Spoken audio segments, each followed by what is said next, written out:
Hi everybody, my name is Catherine Maxino and I'll be emceeing this afternoon block of talks today. So first up, we have Diana Wolfe, who is Elizabeth Carroll's principal applied researcher at Avanade, and she is presenting on leveraging probabilistic thinking in the age of quantum computing.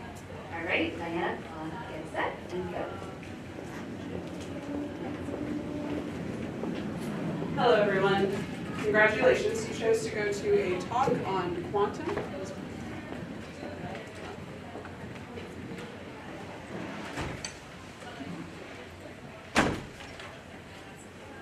Can you hear me now? Yep. Yay! Hey! Alright, that is the beginning and end of our technical difficulties today. I'm Diana Wolfe. I am a principal applied researcher at Avanade, which is a global consultancy in technology. And you chose to come to a talk on quantum computing after lunch. I would like everyone to put one hand up in the air. Go ahead and pat yourself on the back. Good job. So in order for me to continue with these slides, I need you to make sure you have at least a degree in quantum mechanics, an understanding of quantum physics, and at least one tattoo of Schrodinger. No, on 3. All right. 2 out of 3. You can get up here and you get the top. Now, what we're actually going to do today is not give you a very technical talk on quantum computing. What we're going to talk about is the skill set that we as data scientists have that can make an impact as we look to the future in quantum computing. So I will scroll, I think, to the next slide.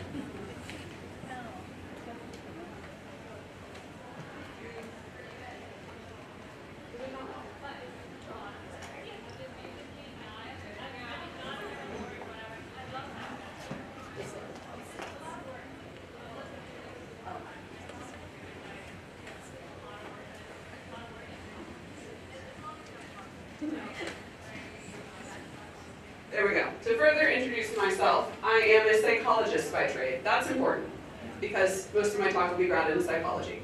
So I'm a psychologist. I'm in the doctoral program for an industrial organizational psychology degree. I have degrees master's level in IO psychology as well as a clinical career that preceded this PhD program and master's in clinical psychology. I'm also a dog mom, recently a duck mom, but also a dog mom, very well trained German Shepherd on a good day. I am also a researcher for emerging technologies. What does that mean? So emerging technologies are those technologies we're looking at H2, H3 for my consultancy that I work for. And quantum is one of those that comes up as very important over and over again. Well, what are we going to do about it is the question that keeps getting asked. So I want to make sure that I also ground the fact that data sciences was a seminal part of my PhD program. And in graduate school, I had a very important realization. And that realization did not make me invest in a social media network and drop out of school. I did not solve a mystery math equation, but I fell in love with probability. I fell in love with the gradation of it. So today what I want to talk about is the quantum impact. So that is going to be how has quantum impacted the field of data sciences. I want to talk about data science bridge, how data scientists can bridge the gaps in the problems we're seeing in quantum, and then look at probabilistic thinking, which I think is a skill set uniquely given and trained into data scientists that we would then be able to enhance and take the next step towards making sure we are preparing for that. So this is not just an informational talk about what's going on from an emerging technology perspective. This is a call to action. This is a call to stretch where you're at right now, to realize what your strengths are, and to start to think, where should I grow them a little bit more?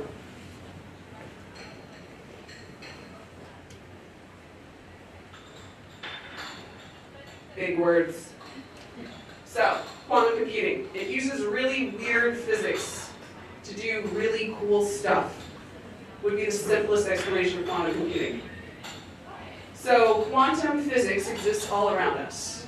It is the extension beyond what we've considered classical physics to be. It is the other level of physics that we are having issues measuring because we end up collapsing it when we try to measure it, which is data science is fun, right? We don't care about measurement. Probabilistic thinking. That is when you're able to deal with that gray area. When you're able to say, my original assumption needs to be updated because some of the a priori stuff here is now changed. So we need to embed that into a thinking model. And then uncertainty. This can lead to really negative emotions. I'm a psychologist, I can tell you. People come into my office, and they're like, I don't know what to do. It'll be the worst day. Uncertainty is something that a tolerance for is very unique, actually, and has a couple of variables that we would need to enhance in ourselves to grow a tolerance to that. Why does it matter? The problem. So, as we look into quantum computing as a field, something comes up. And it comes up in industry research. And it comes up when I present at academic conferences in quantum. And it comes up in the conversations that happen in quantum companies. We don't have enough physicists. We do not have enough quantum physicists for quantum computing. So very often what happens is that the very large-scale companies will get classically trained quantum physicists to begin working. Then we have middle and lower tier companies that are trying to upskill individuals, maybe from a software engineering background, maybe from a data sciences background. They're trying to get them to upskill in a way to answer that talent gap. There is a massive shift that happens. It can take 6 to 12 months, or 12 to 24 months, depending on what application you're looking at. One of the areas where we really fail is the fact that you're asking someone to move from determinism to non-determinism. You're asking someone to let go of those really wonderful input-output safety rails and embrace the fact that quantum accounts for 0, 1, and everything in between. That's a lot. Jumping through that hurdle can take time. Finding people uniquely set to do that or training individuals to do that is something that I'm very passionate about.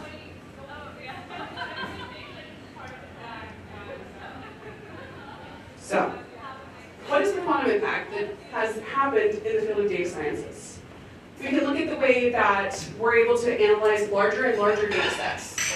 We're able to really look at things in more complexity. We can enter into it. We can add more noise to what we're calculating. We can account for more, and we can get to a more iterative place.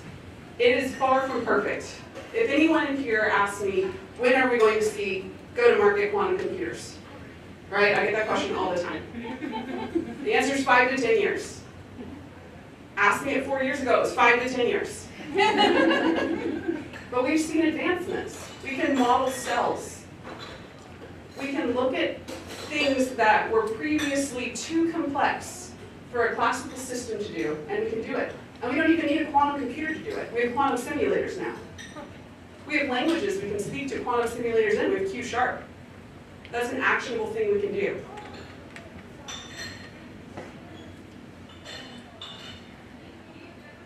This is a really nice quote. I'll give you a moment to read it. I don't like reading quotes. But what it says is, the probabilistic nature, the uncertainty and the complexity add noise. As a data scientist, you walk into a data set, how many times did you get lost? Just going, oh, this variable, this variable, this variable. And then you have to go, what's the question I'm answering? What's the story I'm telling? Doing that with quantum computing systems is a whole other level. It's a whole other level of complexity. But the skills are already innately there for data scientists. We can make stories from noise. We can find readings. We can find ways to communicate what is just numbers on a sheet to someone else. And the way we articulate it is our impact. And so I care very much so about making sure we become a data science bridge. So what role will data scientists play in shaping quantum, right? How many of you have come in, looked at someone else's algorithm and been like, I can do that better? Someone else's code. Or how many of you looked at your old code and been like, what was I doing? Yeah, we call it growth. Or optimization, that's another thing. We can also look at just data analysis on a base level, right? If someone comes to us with a problem, I want to create the most efficient supply chain. Let's start shouting out variables that would go into that. If we want to ship maple syrup from north, like let's say rural New York to Miami, Florida, most efficient route we can do it. What are even variables that step into that? Roadways. Roadways. Temperature. Temperature. Weight limits. Weight limits. Cost. Cost. Height limits. Budget. How are the trees doing that season, right? Yes. Quantum gives us the ability to, in some ways, kind of black box it to us, but in other ways, be understood, the analysis of that, the layers of complexity that we need to do. And so, MTech as a whole at Avanade often dabbles in complexity. And you'll hear my colleagues speak about it later in a talk that you should go to. And the reason it's so important is because complexity is nature. It is not going to be a simple answer that's going to get us the most efficient route. It'll be the most efficient for what we have available to us. But what we have available to us is expanding. And data sciences is uniquely leveraged to do that. We can also look at security. How many different ways can we protect with quantum encryption? Simulation's a big one that's coming up. We're doing a research sprint on it right now. What quantum simulations for different physical elements or non-physical elements can do and what the benefits of that are. And then also machine learning as a whole. Quantum machine learning is an entire field in and of itself. Who else to walk into it than people that helped with machine learning to begin with, that work in machine learning to date?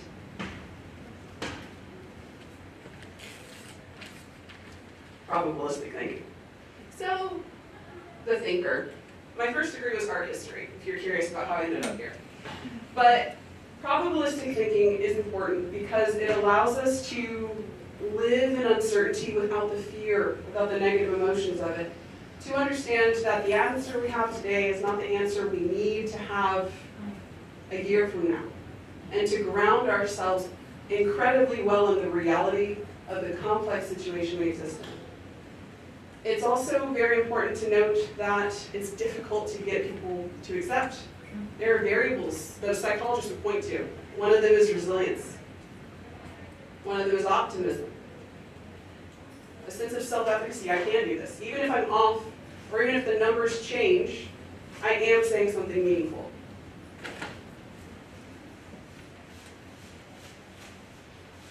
It is not deterministic thinking. It's important to draw that line.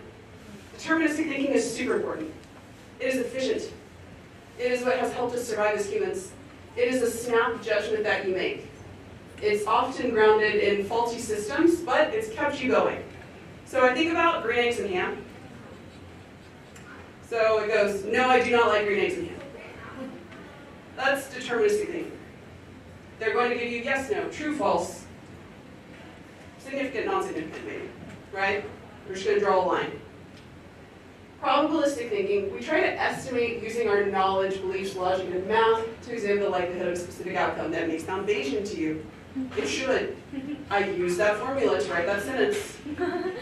But the people that are thinking probabilistically are not going to say, I do not like green eggs and ham. They're going to do that sentence at the bottom. I probably don't like it. 60% chance I'm not going to like it. They look really gross.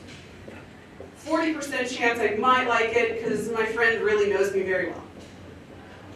But they look gross. So I'm going to err on the side of I don't think I'm going to like that. That would be a much different nursery rhyme.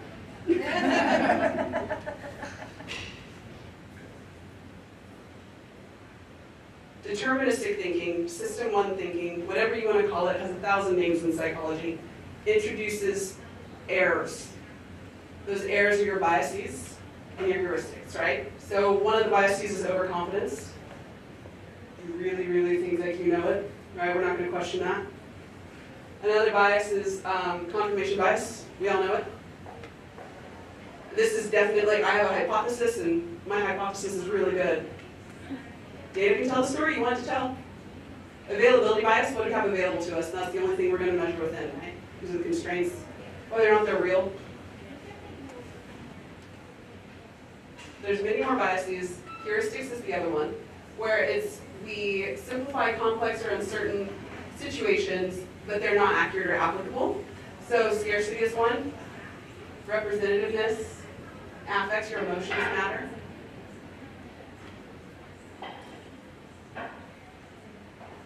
How do we counteract those? So we have strategies and tools that we can utilize when we think about dealing with biases, heuristics, and wanting to move towards more probability. When we want to talk more about why something could be, or what percentage of it is likely, right? So we want to start with a calibration exercise. So we want to say, how likely am I to be wrong? We want to then look at Bayesian updating. So how does this new information change my previous probability? We want to do decision trees. All of these should sound familiar. But these are applied to your mental model now. Not just how we talk about data, but your mental model. So what is the best choice given the possible options that are available? Scenario planning. What if things had been different? What if there's something we haven't accounted for? And then feedback or debrief, so what did or did not go well or poorly? And then diversity of perspectives. Who else could we talk to about this? What else should we consider in this? All of these seem like simple things. Often psychology does seem like a simple thing. How many of you feel like you've used these every time you've done something? Yeah. Right? I'm not going to the grocery store and being like, what other fruit is there that I haven't seen yet? Like, but holding these center is what our unique skills have already been developed toward recognizing. I hope they're simple to you. If you're in this talk today, I hope they're simple to you. I hope they're familiar to you. I hope they remind you of some of the themes in your early classes that you took. Because that proves, well, supports my hypothesis.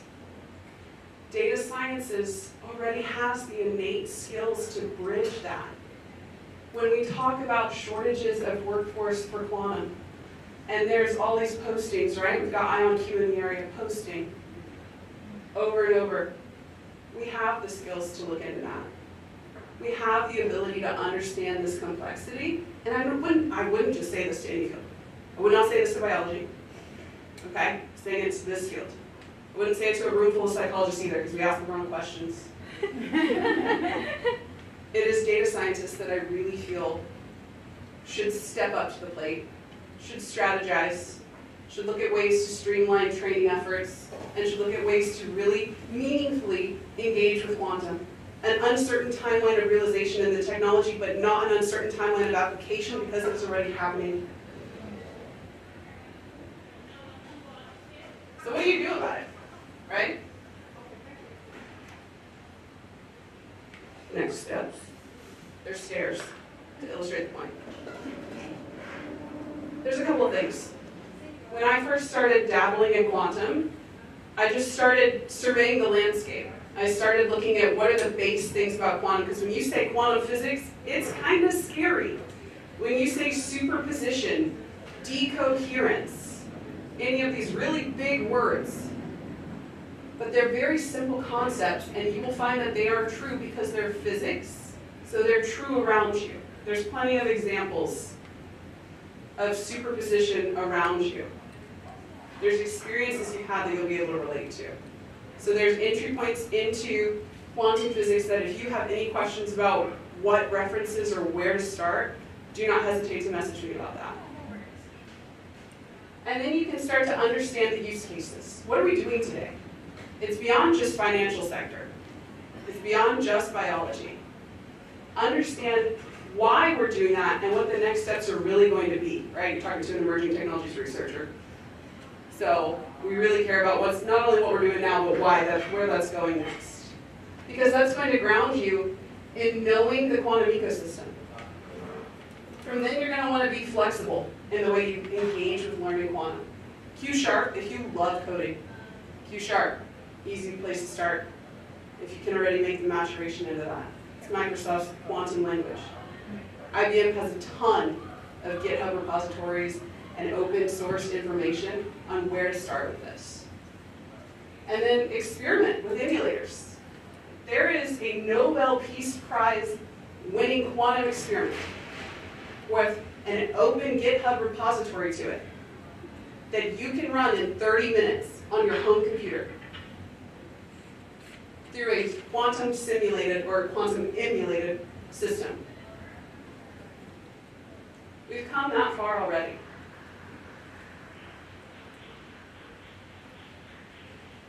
And that concludes my talk.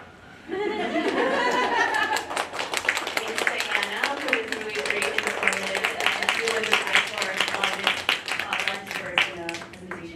All right, we have like plenty of time for one question. Does anybody have a question for Diana?